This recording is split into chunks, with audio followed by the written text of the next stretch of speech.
Hallo. Der Wirbelfilter, da habe ich ungefähr 3 Jahre dran gebraucht, bis das endlich so perfekt war, wie ich ihn haben wollte. Er ersetzte den Naslo-Filter und ab 1943 waren praktisch an allen Motorrädern diese Wirbelfilter dran.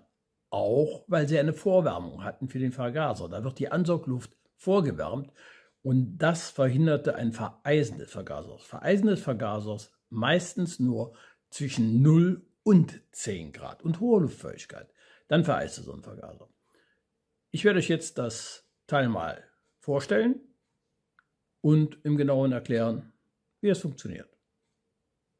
Wenn ihr ihn braucht, könnt ihr ihn bei uns bestellen. Ab jetzt ist er wieder lieferbar. Also, legen wir mal los. Unser Wirbelfilter ist erstens exakt genau gefertigt wie das Original.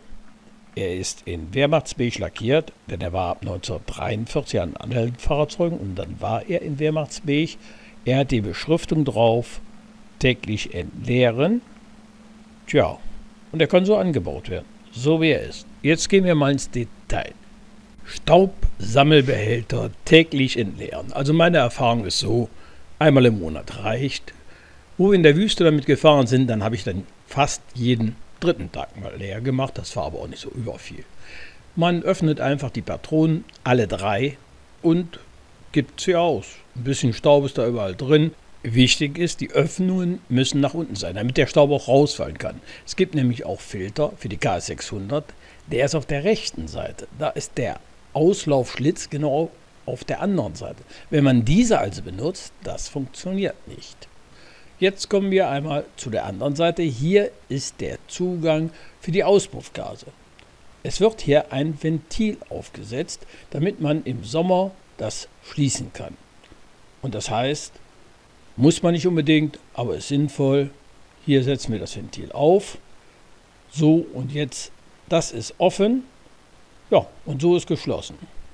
Das ist die Seite, die auf den Vergaser aufgeschoben wird.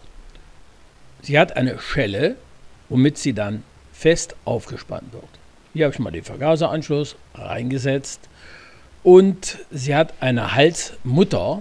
Die Gegenmutter ist festgeschweißt an der Schelle und so ist er einfach zu befestigen mit einem Steckschlüssel. Schauen wir uns mal die Arbeitsweise der Filter des KS-Motors an. Das ist hier noch der Öllufttfilter. Da kommt über die Schlitze, über den Motor und am Vergaser vorbei die kalte Luft. Sie kühlt schon mal den Vergaser. Das ist schon mal sehr negativ. Dann geht es wieder in den Vergaser, da entzieht sie nochmal Wärme und dann erst geht es zu den Zylindern. Das ist also nicht das Optimale gewesen und er ist auch schwer zu reinigen und hat keine Vorwärmung und vereist. Hier haben wir jetzt den Wirbelufttfilter. Er holt außerhalb die Luft an, verwirbelt sie, schmeißt dabei den Dreck raus in die Patrone, saugt die Luft nun durch die Vorwärmkammern und durch den Vergaser, was bei kaltem, feuchtem Wetter ein Vereisen absolut verhindert. Und jetzt geht es erst zum Zylinder. Hier nochmal schematisch dargestellt und so sieht die ganze Sache montiert aus. Wir haben da oben den Wirbelufttfilter und der hat natürlich seine Vorwärmung und die kommt von unten vom Auspuffrohr. Das Rohr muss schräg abgeschnitten dort reingesetzt werden. Das Unterrohr hat eine Lasche und damit ist es am Getriebe befestigt. Dann haben wir hier noch die Verbindung und die Verbindung zwischen dem oberen und unteren Rohr ist elastisch gemacht. Das heißt, es ist ein kleiner Ring dort und der macht eine gewisse Beweglichkeit möglich. Man muss ja sehen, dass der Motor und das Getriebe gummigelagert ist und da ist Bewegung notwendig durch die Vibration. Jetzt kommen wir wieder zu dem Absperrventil. Das kennen wir schon, das habe ich gezeigt bereits. Und hier sieht man, wie die ganze Sache aufgebaut ist.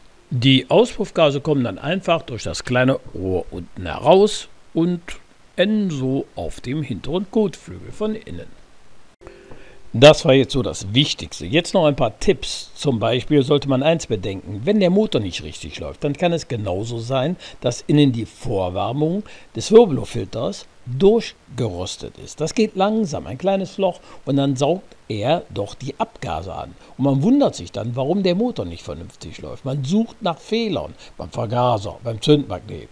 Die wenigsten kommen darauf, dass sie jetzt eine Befüllung haben von vielleicht nur noch 50% Luft und den Rest Auspuffgasen, die nicht die Leistung bringen können.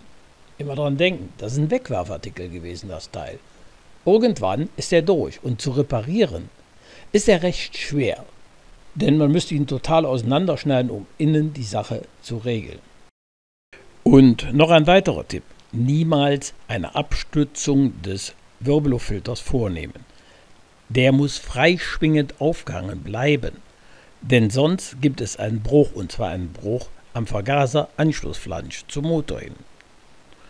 Wenn es euch gefallen hat, informativ war, freue ich mich und ich würde mich auch über einen Daumen hoch freuen. Bis dann mal. Tschüss.